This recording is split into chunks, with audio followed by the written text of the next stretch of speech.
अस्सलाम दोस्तों, inside bye Maujam फखर में खुशामदीद। भारत के एटमी तंसीबात कहां कहां पर हैं? भारत के पास इस वक्त एटमी हथियार कितने हैं, कहां कहां पर मौजूद हैं, फहरिस्त जनाब सामने आ गई है। और ये साले 9 का यकीनी तौर पर एक बहुत बड़ा तोहफा है। और फिर अगर तोहफा मौसूल हो जाए तो फिर जवाबी तोहफा देना तो बनता ही है। और पाकिस्तान की तरफ से भी ऐसा ही तोहफा इंडिया को पेश कर दिया गया है। और वो है 10 मई को पाकिस्तान के फतह 1 और फतह 2 की तरफ से मचाई गई धूम। और उस धूम की जो नई सैटेलाइट इमेजेस हैं वो जनाब जारी कर दिए गए हैं। और ये जो इमेजेस जारी किए गए हैं ये जनाब हाई रेजोल्यूशन HD इमेजेस हैं जो कि जारी किए गए हैं। और इसका मतलब ये है कि वो जो ये कहते थे कि जनाब पाकिस्तान ने 10 मई को जो कुछ किया उसके नतीजे में एक पत्ता तक नहीं टूटा, उनको जवाब मिल चुका है कि जनाब पत्ता नहीं पायन, पूरा चमन ही उजड़ के रह गया था।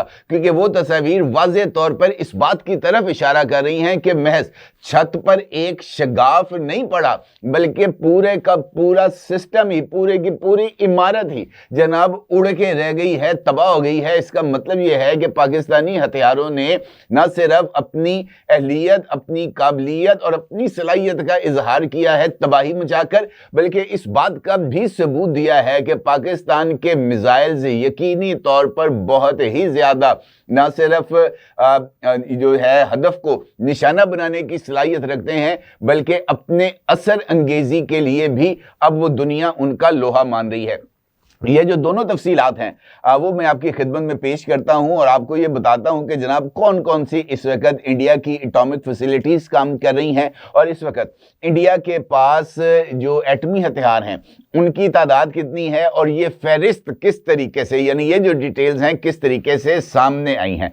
अर्ज ये है, इस वक्त अगर हम देखें तो पाकिस्तान और इंडिया दो पड़ोसी ममालिक भी हैं और ये दो ऐसे ममालिक हैं जिनके पास एटमी हथियार भी मौजूद हैं। और एटमी हथियार अगर दो पड़ोसी ममालिक के पास हो तो ये यकीनी तौर पर पूरी दुनिया के अमन के लिए खतरे का एक बहुत बड़ा मरकज बन जाता है। और यही वजह है कि इंडिया और पाकिस्तान के दरमियान होने वाली हल्की सी भी कशीदगी पूरी दुनिया को चौंका देने के लिए और पूरी दुनिया को हिलाकर रख देने के लिए काफी है, जिसका असर हमने मई में देखा। और ये जो 4 दिन की पाकिस्तान और इंडिया के दरमियान स्टैंड ऑफ था उसके नतीजे में पूरी दुनिया जो है वो इस रीजन की तरफ उसकी तवज्जो मरकूज होगी, क्योंकि ये एक फ्लैश पॉइंट बन चुका था। अमेरिकन प्रेसिडेंट डोनाल्ड ट्रंप ने एक से ज्यादा मरतबा इस सीज फायर का जो क्रेडिट है वो लिया और अभी रिसेंटली चाइनीज वजीर खारजा वांग यी की तरफ से भी सालिसी का ऐलान सामने आया, जिसने Indian prime minister Narendra Modi को जनाब एक ऐसी जगह पर लाकर फंसा दिया है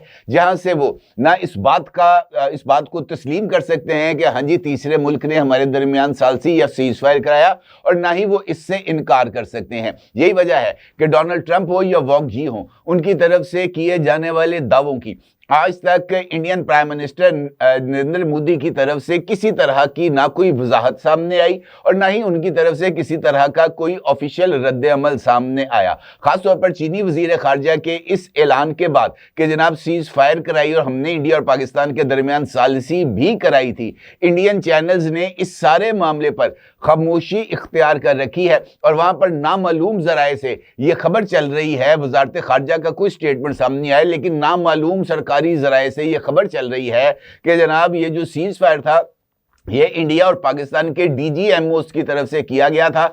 इस सीज फायर में इंडिया ने ना तो अमेरिका की मदद ली, ना ही चीन की और ना ही सऊदी अरेबिया की। तो इसका मतलब ये है कि जिन ममालिक का नाम लिया गया है इन ममालिक का दरवाजा यकीनी तौर पर इंडिया की तरफ से ही नॉक किया गया था, क्योंकि ये जो तस्वीर इस वक्त सामने आ रही हैं ये इस बात का वाज़ेह सबूत है कि जनाब ये जो दरवाजा है वो खटकाया नहीं गया बल्कि इसको तोड़कर अपनी तवज्जो जो है मबजूल कराई गई है कि जनाब हमें बचाओ वरना पाकिस्तान पर इंसान ला दे गया जे। यही सिचुएशन है। ये तस्वीर है जिनके कुछ मनाजर मैं इस वक्त आपकी स्क्रीन पर पेश कर रहा हूं। पहला मंजर है आपके पास अमृतसर एयरबेस का। अमृतसर की एयरबेस यकीनी तौर पर चूंकि वो पाकिस्तानी पंजाब से बिल्कुल मुत्तसिल है और पाकिस्तान के एक बड़े ही करीबी जो जिसे हम कह सकते हैं कि एयरबेस है, अमृतसर एयरबेस, इसको पाकिस्तान के फतह 1 और फतह 2 मिसाइल्स की तरफ से इसको निशाना बनाया गया। और ये जो आप बिफोर और आफ्टर इमेजेस देख रहे हैं, ये इसी तरफ इशारा कर रही हैं कि जनाब 10 मई से पहले ये जो अमृतसर एयरबेस है इसका ये मंजर था। और उसके बाद ये जो तस्वीर इस वक्त आप अपनी स्क्रीन पर देख रहे हैं, ये अगस्त की तस्वीरें हैं, यानी मई के बाद जो तस्वीर हाई रेजोल्यूशन इमेजेस मुख्तलिफ जो सैटेलाइट इमेजेस प्रोवाइड करने वाली कंपनीज हैं, मिक्सर है या प्लैनेट लैब है, उसके साथ साथ गूगल अर्थ के ऊपर भी ये तस्वीर मौजूद थी, जिनको डाउनलोड करके अब इसको रिलीज किया गया है। अगस्त के अंदर होने वाले मनाजर, यानी मई के बाद ये जो पाकिस्तान ने इंडिया पर जो है वो जवाब दिया था, उसके बाद 2 महीने गुजरने के बाद मलबे के ढेर और उधड़ी हुई छतें इस बात की तरफ इशारा कर रही हैं कि वहां पर कौन सी क़यामत गुजर गई थी। और 2 महीने के बाद भी वहां पर जो हालात थे वो इसी सिमत में इशारा कर रहे थे कि जनाब यहां पर तो हुंजा ही फिर गया है। इसके साथ साथ ना सिर्फ ये, बल्कि कई ऐसे मुकामात की तस्वीर भी मौजूद हैं जो कि इससे पहले कभी मंजर पर नहीं आई। ख़ास तौर पर ये जो तस्वीर जिसका मैं आपके साथ जिक्र कर रहा हूँ, इसमें बहुत सारी ऐसी मनाजर मौजूद हैं जहाँ पर जो पहले जो है वो आपको एक सरसब्ज ज़मीन नज़र आती है और बाद में वहाँ पर जनाब तबाही के जो दावे हैं वो भी नज़र आ रहे हैं। इसी तरीके से ये जो तस्वीर जिसका मैं आपके साथ जिक्र कर रहा हूं, इसमें श्रीनगर एयरबेस पर धुआं, उधमपुर पर हमला, पठानकोट पर S-400 मिसाइल डिफेंस सिस्टम की बैटरी की तबाही नजर आ रही है। और ये वो तमाम चीज़ें हैं जिसकी तस्दीक इंटरनेशनल मीडिया आउटलेट्स अल जजीरा और दीगर लोगों ने की थी। और ये वो तमाम डेवलपमेंट्स हैं जो कि पाकिस्तान के ऑपरेशन बुनियानुल मरसूस के नतीजे में हमारे सामने आई। तो इसका मतलब ये है कि पाकिस्तान ने ना सिर्फ अपनी सलाहियत बल्कि अपनी काबिलियत का लोहा मनवाया। और यही वजह है कि साल 2025 के अंदर मई में होने वाले वाकयात ने इनफैक्ट पाकिस्तान को एक ऐसा डिप्लोमेटिक और स्ट्रेटेजिक पुश दिया जिसके नतीजे में पाकिस्तान दुनिया भर में अमन की अलामत के तौर पर ना सिर्फ उभरा बल्कि रीजन के अंदर एक की प्लेयर के तौर पर उसने अपने किरदार को इस्टेब्लिश किया। ये वजह है कि अमेरिकन प्रेसिडेंट डोनाल्ड ट्रंप से लेकर रशियन प्रेसिडेंट व्लादिमीर पुतिन तक हर एक जो आलमी शख्सियत है वो पाकिस्तान के किरदार की मुतरिफ है। और यही मई का वाकया था जिसने अरब दुनिया को भी पाकिस्तान की तरफ मुतवज्जे किया। सऊदी अरेबिया ने पाकिस्तान के साथ म्यूचुअल डिफेंस एग्रीमेंट किया, ईरान पाकिस्तान के साथ म्यूचुअल डिफेंस एग्रीमेंट करना चाहता है, बांग्लादेश पाकिस्तान के साथ म्यूचुअल डिफेंस एग्रीमेंट के ऊपर बहुत तेज रफ्तारी के साथ काम कर रहा है। और इंशाअल्लाह साल 9 के आगाज पर यानी जनवरी में ही पाकिस्तान और बांग्लादेश के दरमियान म्यूचुअल डिफेंस एग्रीमेंट इंशाल्लाह तय पा जाएगा। तो बहुत सारी ऐसी चीजें हैं जो कि इस सारी सूरत हाल में हमारे सामने आ रही हैं। अब दूसरा इशू आ जाता है एटमी तनसीबात का। जो तनसीबात इस वक्त इंडियन फहरिस्त में मौजूद हैं वो 2 हिस्सों पर मुश्तमिल हैं। एक उनके तहकीकाती मराकज़ हैं, दूसरे उनके एटॉमिक रिएक्टर्स के तौर पर सामने आते हैं। ये जो फहरिस्त जिसका मैं आपके साथ जिक्र कर रहा हूँ, इसके मुताबिक इंडिया के जो एटमी तनसीबात हैं उनमें भाभा एटॉमिक रिसर्च सेंटर है, ये भारत का मरकजी एटमी तहकीकाती इदारा है और मुंबई में ये वाक़या है। उसके साथ Indira Gandhi centre for atomic research है और ये फास्ट ब्रीडर रिएक्टर के साथ साथ एक मिलिट्री जो न्यूक्लियर रिसर्च सेंटर के तौर पर भी काम कर रहा है। इसी तरीके से ध्रुवा रिएक्टर है, ये प्लूटोनियम प्रोडक्शन के लिए जो है वो इस्तेमाल किया जाता है और यहाँ पर यूरेनियम को इनरिच भी किया जाता है।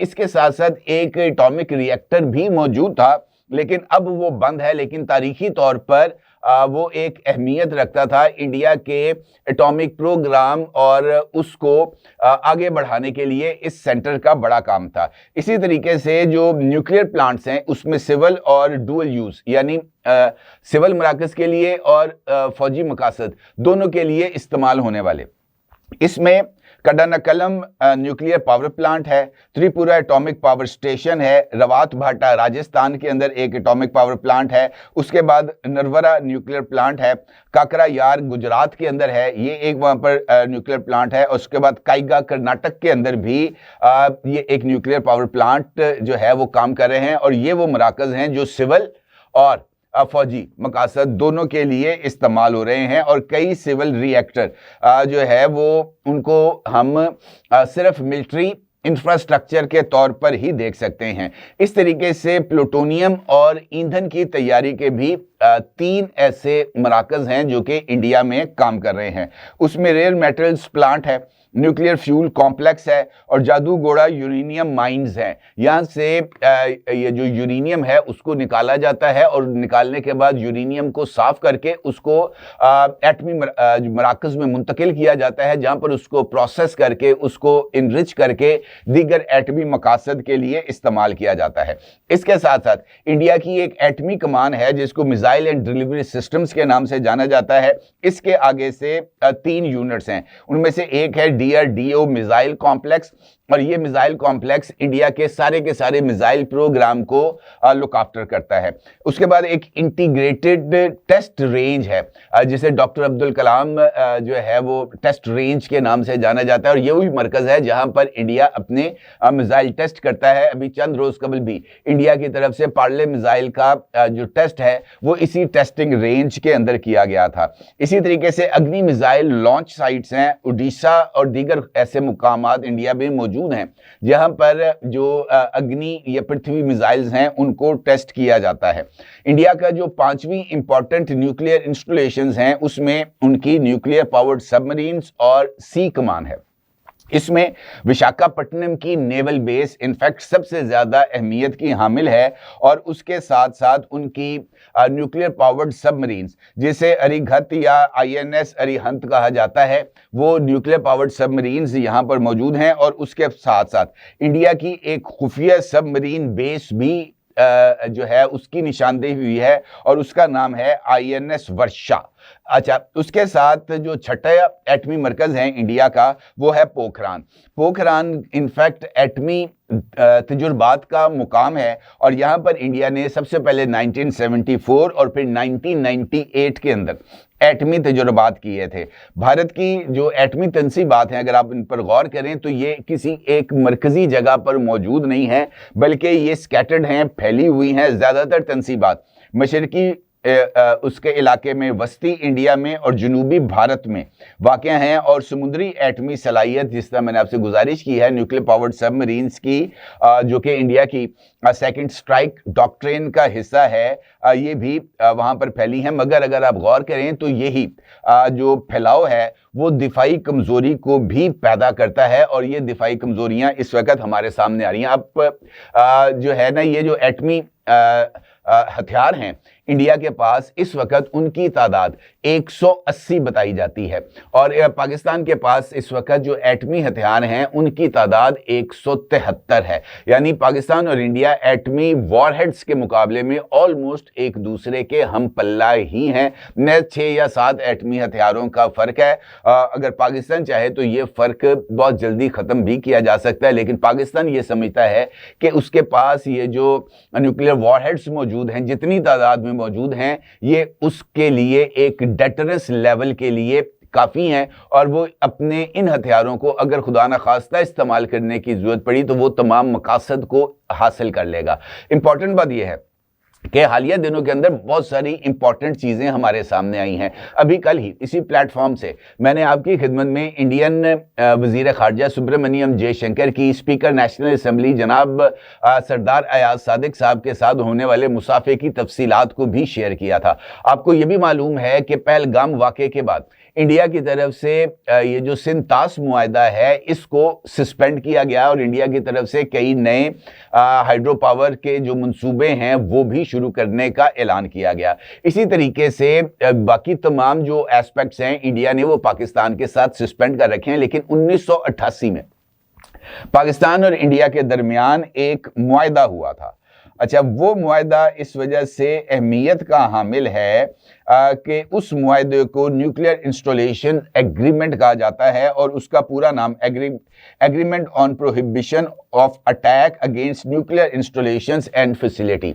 यानी इस मुआहदे के तहत दोनों मुल्कों ने एक दूसरे की एटमी तंसीबात और फैसिलिटीज पर अटैक न करने का मुआहदा किया था। इस मुआहदे पर दस्तखत 31 दिसंबर 1988 में हुए थे, और इसका निफाज 27 जनवरी 1991 में हुआ था। इस मुआहदे की अहम शिक ये है कि दोनों ममालिक हर साल एक दूसरे को अपनी एटमी तनसीबात और सहूलियात की फहरिस्त फराहम करेंगे। अब इंडिया ने पाकिस्तान के साथ हैंडशेक तक भी पाबंदी आयद कर दी है। इंडस वाटर ट्रीटी के तहत पाकिस्तान को ये जो दरियाओं में पानी का बहाव है इसके हवाले से न डेटा फराहम किया जाता है और न ही ये जो अर्ली वार्निंग सिस्टम के तहत पाकिस्तान को आगाह करना होता है कि जनाब हमारा डैम भर गया है, हम पानी छोड़ने वाले हैं, इस तरह की इतलात भी नहीं दी जाती। हालिया दिनों में पाकिस्तान के अंदर जो तबाहकुन सैलाब आया था उसकी बुनियादी वजह इंडिया की तरफ से पाकिस्तान को बर वक्त आगाह ना करना था। महज चंद घंटे पहले इस बात की इतला दी जाती थी और वो भी इंडस वाटर ट्रीटी के तहत इंडस वाटर कमिश्नर की बजाय दफ्तर खारजा से एक फैक्स मौसूल होता था जिसमें बताया जाता था कि जनाब हमारा फलां डैम भर गया है, हमने पानी छोड़ दिया है, ये पानी अगले 8 से 10 घंटे के अंदर आपके फलां जगह पर पहुंच जाएगा। और इतने महदूद टाइम के अंदर इस सारे इशू को रिजॉल्व करना मुमकिन नहीं होता था। लेकिन सबसे ज्यादा हैरानकुन बात यह है कि कल मुसाफा किया गया और आज 1 जनवरी को ये जो मुआहदा जिसका मैंने भी आपके साथ जिक्र किया है जो कि 1988 में साइन हुआ था और 1991 में उसके ऊपर अमल दरामद हुआ था, इस मुआहदे पर अमल दरामद करते हुए इंडिया ने पाकिस्तान को अपनी एटमी तनसीबात और ये जो उनकी दीगर फैसिलिटेशंस हैं इसकी फहरिस्त पाकिस्तान को दी। इसका मतलब ये है कि वो पाकिस्तान के साथ इस मुआहदे पर कि जनाब एक दूसरे की एटमी तनसीबात और फैसिलिटीज के ऊपर अटैक नहीं किया जाएगा, इस मुआहदे को मानते हैं। लेकिन पाकिस्तान और इंडिया के दरमियान जो कि वर्ल्ड बैंक की सालसी के अंदर ये जो पानी की तकसीम का मुआहदा हुआ था इसको वो तस्लीम नहीं करते। इसका मतलब ये है कि जो चीज़ सूट कर जाए वो बेहतरीन है और जो चीज़ सूट ना करे उससे जनाब उसको जो है वो नज़रअंदाज कर दिया जाए। यही इनफैक्ट इस वक्त इंडियन पॉलिसी साजों का सबसे बड़ा अलमिया है। उनको इस बात का अंदाज़ा ही नहीं है कि ये बहुत सारी चीज़ें एक दूसरे के साथ जुड़ी होती हैं। मुआहदे जो इंटरनेशनल लेवल पर होते हैं उनको तोड़ना या उनसे अलग होना कोई इतना ज्यादा आसान काम नहीं होता कि जनाब आप कहें मैं इस मुआहदे का जो है वो हिस्सा नहीं बनता, मेरी तरफ से मुआहदा खत्म। इस तरह की चीजें नहीं चलती। बेहतर यह है कि अगर इंडिया ने इस मुआहदे पर अमल करते हुए पाकिस्तान को एटमी तनसीबात की जो तफसीलात हैं वो शेयर की हैं तो इंडस वाटर ट्रीटी के ऊपर भी लेटर एंड स्पिरिट के साथ अमल दरामद का आगाज किया जाए और ये सबसे इंपॉर्टेंट कॉन्फिडेंस बिल्डिंग मैयर हो सकता है इंडिया और पाकिस्तान के दरमियान। अपने जरूर इजहार कीजिएगा। आपका बहुत शुक्रिया। अल्लाह हाफिज।